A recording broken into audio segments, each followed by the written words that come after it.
ఓం వసుదేవసుతం దేవం కంసచాణూరమర్దనం దేవకీ పరమానందం కృష్ణం వందే జగద్గురుం. శ్రీకృష్ణం వందే జగద్గురుం. శ్రీ రాధాకృష్ణాభ్యాం నమ. అర్జునం వందే జగదేక వీరం. మన గురుదేవులైనటువంటి గోపాలరెడ్డి గారు, అలాగే వేణు గారు, మరి మీకు వారు అందరూ కూడా పొదరిల్లు, గుడిగంటలు, అలాగే ప్రస్తుతం తీస్తున్నటువంటి మళ్ళీ సీరియల్లో మీకు అందరికీ కూడా సుపరిచితులే. అలాగే మన ఛానల్ నడుపుతున్నటువంటి చంద్రమౌళి గారు, మరి దత్తాత్రేయ గారు, వీరందరూ కూడా మీ అందరికీ కూడా ఉగాది పరాభవనామ సంవత్సర శుభాకాంక్షలు తెలియజేస్తున్నారు. మరి వారందరికీ కూడా వారందరి తరపున, మరి నా తరపున మీ అందరికీ కూడా ఉగాది శుభాకాంక్షలు తెలియజేస్తూ, నరఘోష అనేటటువంటిది ఎంతవరకు మన జీవితాల్లో ప్రభావితం చేస్తుంది అనేటటువంటిది మనం చూద్దాం. ఒక ఫిజిక్స్లో మరి ఒక ప్రొఫెసర్గా మనం నరఘోషలు, ఈ యొక్క నరదిష్టులు, చేతబళ్ళు అనేటటువంటి వాటిని మనం ప్రోత్సహించాం. అయినప్పటికీ కూడా ఆధ్యాత్మికంగా, అలాగే పురాణాల్లో, మరి రామాయణంలో ముఖ్యంగా వీటి యొక్క ప్రస్తావన ఉంది. మైరావణుడు, ఈ యొక్క రావణాసురుడి యొక్క సోదరుడు, రామలక్ష్మణులు ఇద్దరిని తీసుకుపోయి పాతాళ లోకంలో చిన్న బొమ్మలుగా చేసి మరి వాళ్ళని బంధించి వాళ్ళిద్దరినీ కూడా పాతాళ లోకంలో నిర్బంధిస్తాడు. తర్వాత ఆంజనేయ స్వామి వారు వెళ్ళి మైరావణుని వధించి తన కొడుకైనటువంటి మకరధ్వజుడి సహాయంతో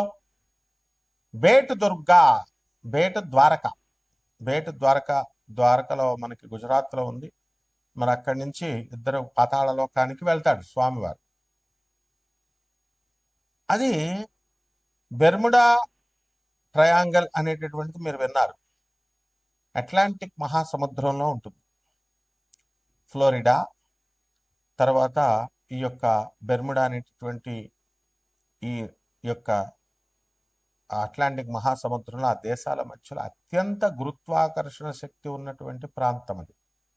అక్కడికి ఏ ఓడలైతే వెళ్తాయో మరి వార్షిప్స్ అవన్నీ కూడా అదృశ్యమైపోతాయి. ఈ విధంగా జరుగుతున్నటువంటిది ఈ 20th సెంచరీలో కూడా మనకి ఏమిటిది అని చెప్పి దీనిపైన ఇండియన్ గవర్నమెంట్ ఒక కమిషన్ వేస్తుంది. ఇదేంటో ఒక ఆశ్చర్యకరమైనటువంటి సంఘటన. వెళ్ళిన షిప్లు మాయమైపోతున్నాయి. అసలు దాని గురించి మళ్ళీ పరిశోధన చేయడానికి వెళ్ళిన షిప్ కూడా తిరిగి రాలేదు. వాట్ ఈస్ దిస్ అని చెప్పినప్పుడు ఆ ప్రాంతం మీద జరిగినటువంటి రీసెర్చ్లో ఏం తెలిసిందంటే, అక్కడ గురుత్వాకర్షణ శక్తి చాలా అధికంగా ఉంటుంది. అక్కడ మ్యాగ్నెటిక్ నార్త్ పోల్ను చూపించదు కంపాస్, ఒరిజినల్ నార్త్ పోల్ను చూపిస్తుంది. వేవ్స్ కూడా ఎలా ఉంటాయంటే భయంకరంగా ఉంటాయి. సో అక్కడ వెళ్ళినటువంటి ఈ యొక్క వార్షిప్స్కి మనకి ఆ మాయమైపోవడం, ఇలాంటి సంఘటనలన్నీ కూడా చూసినాయి. ఇది మిస్టిక్గా, ఆశ్చర్యకరంగా మరి ఏమిటి అనేటటువంటి దాని మీద ఇంతవరకు కూడా క్లారిటీ లేదు. తులారాశి, ఈ తులారాశి వారికి అందరికీ కూడా మనకి షష్టమ స్థితిగతుడైనటువంటి శని మరి శత్రువులపై విజయం ఇవన్నీ కూడా చేస్తారు. అయితే మనకి శత్రువులు ఎందుకు వస్తారండి? ఏదో నరకోశ, నరదృష్టి ఎఫెక్ట్. అందువలన కొంతమందిని చూస్తే పెట్టాలనిపిస్తుంది, కొంతమందిని చూస్తే తిట్టాలనిపిస్తుంది. పంచమంలో ఉన్నటువంటి రాహుగ్రహం దీనికి ప్రభావం. కాబట్టి పిల్లలు కూడా మనకి చక్కగా మంచిగా మీరు చూసుకున్నప్పటికీ కూడా బాగా చదవండిరా బాబు అంటే వాళ్ళకి కొంచెం బాధగా ఉంటుంది, చదవరు. ఇది కూడా నరదృష్టి, నరఘోష యొక్క ఎఫెక్ట్. ఈ తులారాశి వాళ్ళందరికీ కూడా భాగ్యంలో ఉన్నటువంటి గురువు గ్రహము మనకి జూన్ 2, 2026 సంవత్సరం నుంచి మనకి రాజ్యస్థితిగతులు అవుతున్నాడు. కేంద్రంలో బ్రహ్మాండమైనటువంటి బలంతో వస్తున్నాడు.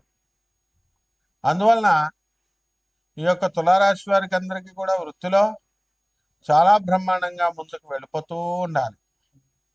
అటువంటి వారు కాన్సన్ట్రేషన్ అనేటటువంటిది తక్కువగా ఉంటుంది. దీనికి కారణం ఏమిటండి అంటే నరదృష్టి, నరఘోష. పనులు మనం ఎంత ఇదిగా చేస్తున్నప్పటికీ కూడా మనకి గుర్తింపు అనేటటువంటిది తక్కువగా వస్తుంది. ఒక టీం వర్క్ మనం చేస్తూ ఉంటాం, అయినప్పటికీ కూడా ఆ టీముకి పేరు రాకుండా వేరే టీముకి పేరు రావడం, ఇవన్నీ కూడా నరదృష్టి యొక్క మరి లక్షణాలు. కాబట్టి వీళ్ళకేంటండి బాబు, వీళ్ళకి అంత దగ్గర చాలా బాగుంది, డబ్బులు బాగున్నాయి, మంచి మంచి బ్లాక్ డ్రెస్ వేసుకొస్తున్నారు, నాగార్జునలాగా ఉన్నారు, తెల్లగా బుర్రగా ఎర్రగా మురుపాల ముల్లోళ్ళ ఉన్నారు అనుకుంటా ఉంటారు. మనకి నరఘోష, నరదృష్టి ఎఫెక్ట్ల వల్ల వీళ్ళకి రావాల్సినటువంటి ఫలితాలు రాకుండా ఉంటాయి. కాబట్టి ఈ పరాభవనామ సంవత్సరంలో మనకి తులారాశి వారికి గత సంవత్సరం కంటే కూడా మనకు బాగుంది అని చెప్పాలి. ఈ తులారాశి వారందరూ కూడా కోర్టు చుట్టూ తిరుగుతున్నారు పాపం. చిన్న చిన్న ఉద్యోగాలైనా పాపం సాఫ్ట్వేర్లో కానీ ఇతర ఫీల్డ్స్లో కానీ ఉద్యోగాలు నష్టపోవడం అనేటటువంటిది జరిగింది. వీళ్ళు బాగా చేస్తున్నప్పటికీ కూడా ఎక్కువ మ్యాన్ పవర్ ఎక్కువైపోయింది, జనాభా ఎక్కువైపోయింది, కాంపిటీషన్ ఎక్కువైపోయింది.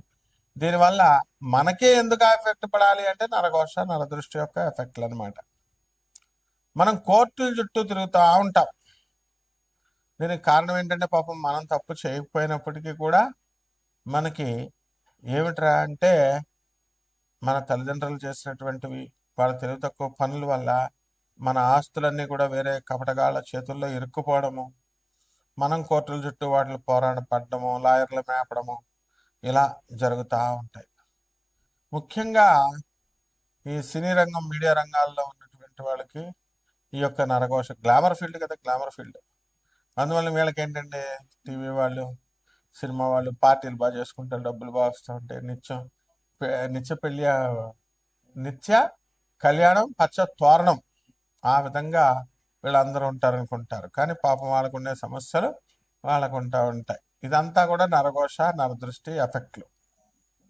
కాబట్టి మనకి తులారాశి వారందరూ కూడా విద్యార్థులను తీసుకున్నప్పుడు భాగ్యంలో ఉన్నటువంటి గురుడు బ్రహ్మాండంగా చదువుతారు. మరి కేంద్రంలోకి వచ్చిన తర్వాత చక్కగా చదువుల్లో రాణిస్తారు. మన వృత్తుల్లో కూడా మంచి బ్రహ్మాండంగా ముందుకెళ్తారు. ఇంకా చాలా ముందుకెళ్లాల్సినటువంటి వాళ్ళు కాస్త ఈ నరఘోష, నరఎఫెక్ట్ల వల్ల మనకి తగ్గిపోతూ ఉంటుంది అనమాట. మన ఎఫెక్టు, మన భూము, ఇవన్నీ కూడా. ఆ విధంగా షష్ఠ స్థితిగతుడైనటువంటి ఈ యొక్క శనిగ్రహ ప్రభావం వలన మనం బ్యాడ్ హ్యాబిట్స్కి లోనైపోయి వీటి వల్ల మనం పాడైపోయేటటువంటి విధానంలో వీళ్ళు ఏం చేస్తారంటే వాటిని అధిగమిస్తారనమాట. అందువలన వీళ్ళు చక్కగా వీళ్ళు అనుకున్న పనులు అనుకున్నట్లు సాధించుకుంటూ ముందుకెళ్ళిపోతూ ఉంటారు. కాబట్టి రాజకీయ నాయకులను మనం చూసుకున్నప్పుడు వీళ్ళకి ఎంతో పెద్ద పదవులు రావాలండి, కానీ వాళ్ళ ఆశించినటువంటి మినిస్టర్ పదవులు, ఎమ్మెల్సీ పదవులు అనుకోండి, ఎంపీల పదవులు అనుకోండి, ఇలాంటివి రాకుండా నామినేటెడ్ పోస్టుల్లో కూడా ప్రాధాన్యత ఉండేటటువంటి పోస్టుల్లో కాకుండా మరి అప్రాధాన్యమైనటువంటి లూప్ లైన్లో ఉన్నటువంటి పోస్టుల్లోకి, లేదా ఆ పార్టీ అధ్యక్షులుగానో లేకపోతే ఆ పార్టీలో ఉన్నటువంటి జిల్లా అధ్యక్షులుగానో ఇలా పరిమితం అవడం అంతా కూడా ఈ యొక్క నరదృష్టి, నరఘోష యొక్క ఎఫెక్ట్స్ అనమాట. కాబట్టి ఈ రాశుల వారందరూ కూడా మనం ఏం చేయాలండి అంటే కొన్ని పరిహారాలు చేసుకోవాల్సినటువంటి అవసరం ఉంది. పంచమంలో ఉన్నటువంటి ఈ రాహు చతుర్థంలోకి 5 డిసెంబర్ 2026 సంవత్సరంలో వస్తారు. మానసికంగా వీళ్ళంతా కూడా కృంగిపోవడానికి అవకాశాలు ఉంటాయి. మరి తులారాశి వారు ఎవరైతే ప్రేమల్లో నిమగ్నమయ్యారో మరి వాళ్ళ ప్రేమలంతా కూడా, వాళ్ళ ప్రేమికులు మమ్మల్ని గుర్తించట్లేదండి, మేము ఎంత లవ్ చేసినా సరే 1 సైడెడ్ లవ్లు అయిపోతున్నాయి, మరి 2 సైడెడ్ అవ్వట్లేదండి అని చాలా బాధల్లో ఉంటూ ఈ అమ్మాయిలు నమ్ముకునే కంటే మందుబాటులు నమ్ముకోవడం బెస్ట్ అనేటటువంటి ఈ యొక్క నిర్ణయానికి వచ్చేస్తారు. కాబట్టి ఈ యొక్క రాశి వారి, తులారాశి వారికి అందరికి కూడా మరి డిప్రెషన్కి వెళ్ళాల్సినటువంటి అవసరం లేదు. లాభంలో కేతు ఉన్నాడు మీకు. ఎంఎన్సీలు, ఫారిన్ అమ్మాయిలు వస్తారు, జర్మన్ అమ్మాయిలు, స్పానిష్ అమ్మాయిలు, ఇలాంటి వాళ్ళందరూ కూడా మిమ్మల్ని ప్రేమిస్తారు మిమ్మల్ని. అందువలన లవ్లో డిప్రెషన్కి అయితే మందుబాటులు పట్టుకోమని ఎవరు చెప్పారు? కాబట్టి ఈ రాశి వారందరూ కూడా పులమరింతలు వస్తూ ఉంటాయి, పులకరింతలు వస్తూ ఉంటాయి, కొత్త కొత్త ప్రేమికులు వస్తూ పాత ప్రేమికులు పోతూ ఉంటాయి. అనేక రకాలుగా మనకి లాభాలే తప్ప నష్టాలు ఉండవు. కానీ ఇవన్నీ కూడా కంట్రోల్ చేస్తూ, రెగ్యులేట్ చేస్తూ ఈ నరఘోష అనేటటువంటి ఒక వ్యవస్థ మీ మీద పనిచేస్తూ ఉంటుందన్నమాట. కాబట్టి పరిహారాలు కొన్ని చేసుకోవాలి. సింపుల్ పరిహారాలే కదా, డబ్బులు లేని పరిహారాలు. ఈ తులారాశి వారికి మనకి రాహు బాగుండలేదు, మీరు మోనార్క్లు అయిపోతారు, నేనే రాజు నేనే మంత్రి అని. అలా అన్నప్పుడు మరి వాళ్ళకు కూడా, అమ్మాయిలకు కూడా ఇగోలు ఉంటాయి. అందువలన వాళ్ళంతా కూడా పారిపోవడానికి, అసలే ఎస్కేపిస్టులుగా ఉండేటటువంటి కలియుగం ఇది. ఈ కలియుగం కామయుగం. రకరకాల కోరికలు. నేను నెంబర్ 1 అవ్వాలని ఒకళ్ళు, నేను వ్యాపారాల్లో సామ్రాజ్యాన్ని నిర్మించాలని ఒకళ్ళు, పేరు ప్రతిష్టలని ఒకళ్ళు, ఇలా రకరకాల ఎవరి గోల్స్ వాళ్ళ ప్రకారం వాళ్ళు చేసుకుంటూ వెళ్తారు. అందరూ కూడా చంద్రగుప్త మౌర్య అలాగా అవ్వాలని చూస్తూ ఉంటారు. కాబట్టి పరిహారాలు ఏంటంటే రాహు జపం చేసుకోవాలా, రాహు స్తోత్రాలు చేసుకోవాలా, రాహుకి కిలోంపావు మినుముల్ని, ఆవుపేట రంగు ఉన్నటువంటి వస్త్రాలను ఇచ్చి పేద బ్రాహ్మణులకి శనివారం నాడు ఉదయం 8 గంటలకు దానం చేసుకోవాలా. దేవతావృక్షం అయినటువంటి రావి చెట్టు చుట్టూ ప్రదక్షిణాలు చేసుకుంటూ ఓం శనేశ్వరాయ నమః, ఓం రాహవే నమః అంటూ జపం చేసుకుంటూ ప్రదక్షిణాలు చేయాలి. అయితే రావి చెట్టుకి నీళ్లు పోయాలి మనం.